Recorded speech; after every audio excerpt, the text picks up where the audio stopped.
Pesquisa. Hã? Falamos de Atlas Intel e agora tem Paraná Pesquisa. É isso, Barros? Pois é. Opa, Ale, por gentileza. Pois é, o levantamento da Paraná Pesquisas, divulgada nessa sexta-feira, mostra o empate técnico da margem de erro. Essa margem de erro dessa pesquisa é de 2,2 pontos percentuais. O empate técnico entre o presidente Lula e o senador Flávio Bolsonaro em 2 cenários de primeiro turno. Eu abri aqui o caderno da pesquisa. Vamos começar pela página 7, Edson, em que mostra a situação eleitoral, aquela pesquisa espontânea. Essa pesquisa espontânea ela não tem uma importância muito significativa. É claro que a gente enxerga o perfil de como os candidatos performam entre o eleitorado, mas ela é um pouco esquisita do ponto de vista de você pergunta em quem você vai votar para presidente. A pessoa não sabe, às vezes não está nem ligada na questão eleitoral, acaba falando o nome do atual presidente, por exemplo, que é o nome de maior exposição na mídia, né? Então, nesse caso, não sabe, não opinou 42,6%. Esse é um número, sim, preocupante, porque se você tem uma eleição aí para ocorrer dentro de alguns meses e quase metade da população não sabe em quem vai votar, é o número que chama atenção para ambos os lados, né?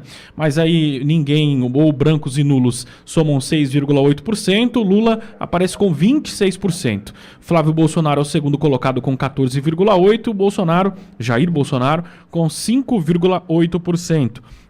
E aí mais abaixo tem governadores, Tarcísio de Freitas, Ratinho Júnior, Ciro Gomes, Renan Santos, Romeu Zema, mas todos sempre, com exceção do Tarcísio, abaixo de 1%. Tarcísio pontua com 1,3%. Ô Barros, repete para quem está no rádio esse número, por gentileza. Ó, o número da espontânea, tá? Uhum. Lula, 26%, Flávio Bolsonaro, 14,8%, Jair Bolsonaro, 5,8%. Aí é uma questão porque, como é uma pesquisa espontânea, as pessoas falam quem quiser, né? Então, se somar o Bolsonaro com o Flávio, já chega até mais próximo do Lula ali. Depois, para baixo, Tarcísio com 1,3%, Ratinho Júnior 0,9%, Ciro Gomes 0,5%, Renan Santos também 0,5%, Romeu Zema 0,3% e o Ronaldo Caiado 0,3%.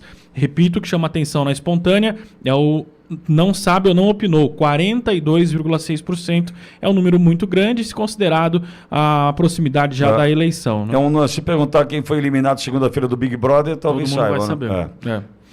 Bom, aí na página 8, aí, Edson, tem já um cenário de número 1, tá? Vou repetir essa pesquisa da Paraná Pesquisas, divulgada hoje. O cenário número 1 que conta da seguinte forma. O Lula aparece à frente com 39,6%, o cenário número 1 de primeiro turno, tá? 39,6%, o Flávio Bolsonaro tem 35,3%, Ratinho Júnior 7,6%, Romeu Zema 3,8%, Renan Santos 1,5%, Aldo Rebelo 0,5%. E aí, Barros, é que eu falo, tem que somar o Flávio, Ratinho e Zema. Tem que somar isso aí, por quê? Só tem o Lula de esquerda. Aí os caras metem 3 de direita aí, ou que se julgam, né? Se colocam como direita, centro-direita, para dividir do Flávio. É importante. Aí o segundo turno, para mim, fica mais evidente, ou mostra para mim com mais clareza o que de fato acontece, viu, Barros? Exatamente. Na página 9, Edson, tem dentro desse mesmo cenário aí, aquela série histórica que a gente fala aqui que é tão importante de analisar, né? Então, o Lula começa outubro com 37,6%, depois, novembro, ele já tem uma queda, 36,3%, dezembro ele sobe um pouquinho, mantém a média, 37,5%, depois ele vai a 39%.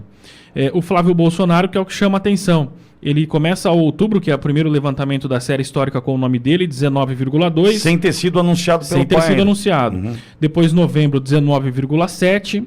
Dezembro, 27,8%, e aqui que chama atenção, que é uma guinada muito grande de um mês para o outro. Tá? Foi quando o pai pôs a mão sobre ele. Anunciou a pré-candidatura. Depois ele vai a 33,1% em janeiro e 35,3% em fevereiro. Chama atenção, Pitoli, é um crescimento acima da margem de erro de um mês para o outro. Isso é algo... porque geralmente, por exemplo, você pegar a margem série histórica do Lula, é sempre uma oscilação dentro do mês e dentro da margem de erro. Perfeito. 2, 3 pontos percentuais. E a do Flávio é um crescimento grande fora da margem de erro, é isso que chama a atenção. Bom, aí tem um segundo cenário na página 12, Edson, com Lula, Flávio Bolsonaro, Zema, Caiado e Renan Santos. Nesse caso, o Lula aparece com 40,5%, o Flávio com 36,5%. 36,6%, Romeu Zema 4,3%, o Caiado com 3,7%, Renan Santos 1,5%, Aldo Rebelo 0,4%. Não sabe, não opinou 5,2%, brancos e nulos 7,8%. Esse é um segundo cenário também de primeiro turno.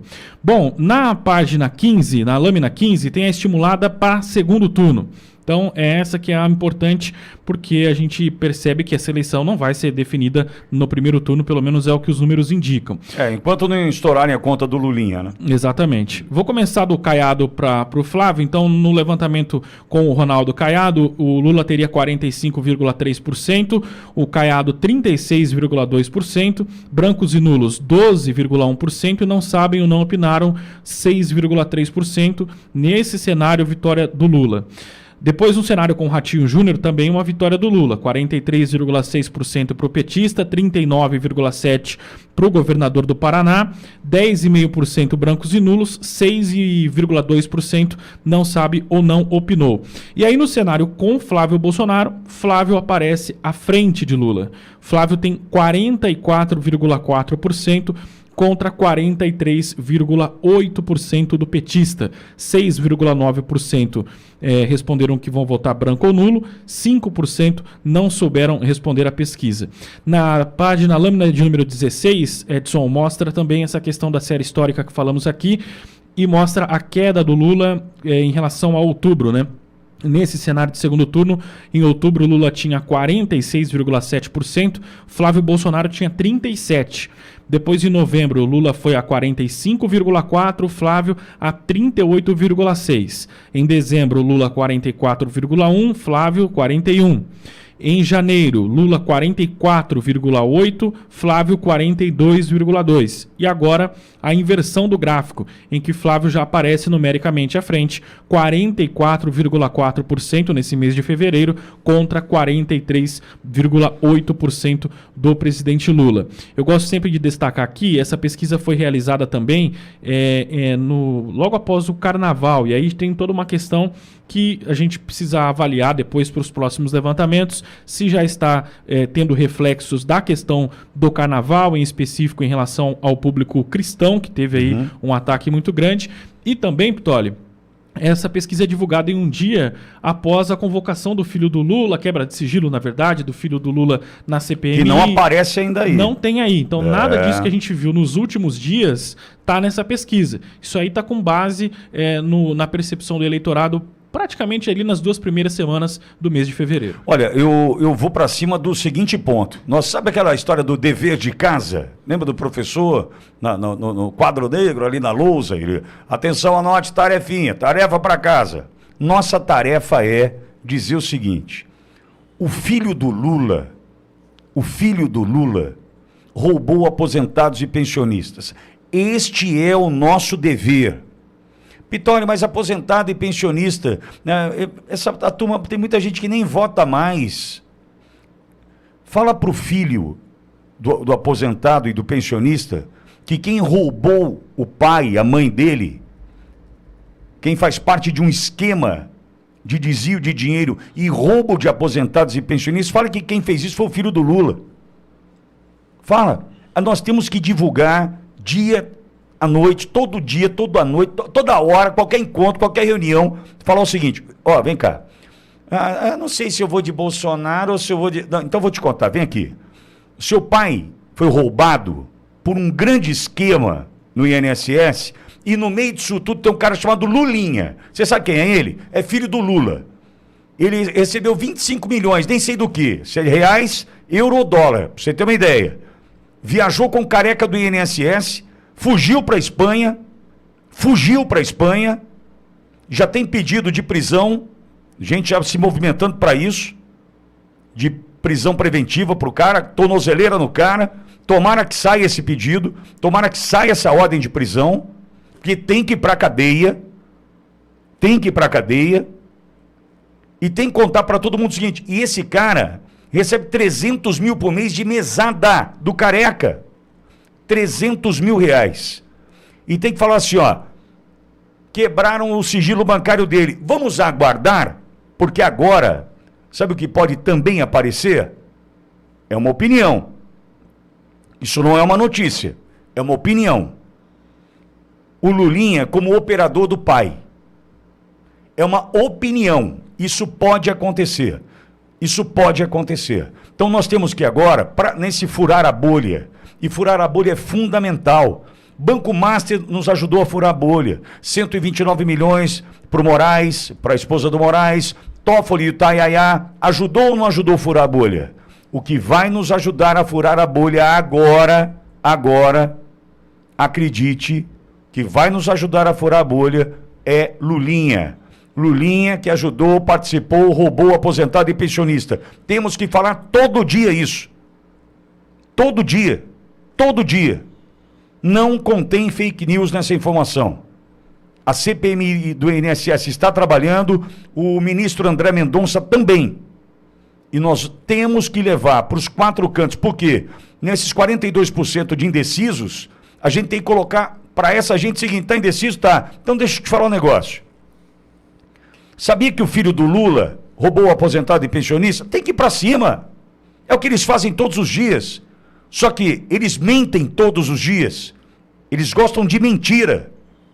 Nós vamos trabalhar somente com a verdade. E aguarde. Seremos surpreendidos com a quebra do sigilo bancário do Lulinha. Tem coisa boa para nós aí. Por quê? Ao meu ver, é uma opinião. Vejo que o rapazinho lá, o limpador de jaula, né, não desmerecendo quem limpa a jaula, mas lembrando que ele sai dessa condição para virar milionário na Game Cop e todo o resto a gente já sabe. A gente pode se surpreender. Tem que contar para todo mundo. Esse cara pode aparecer como operador do pai. Percepção. Isso aí.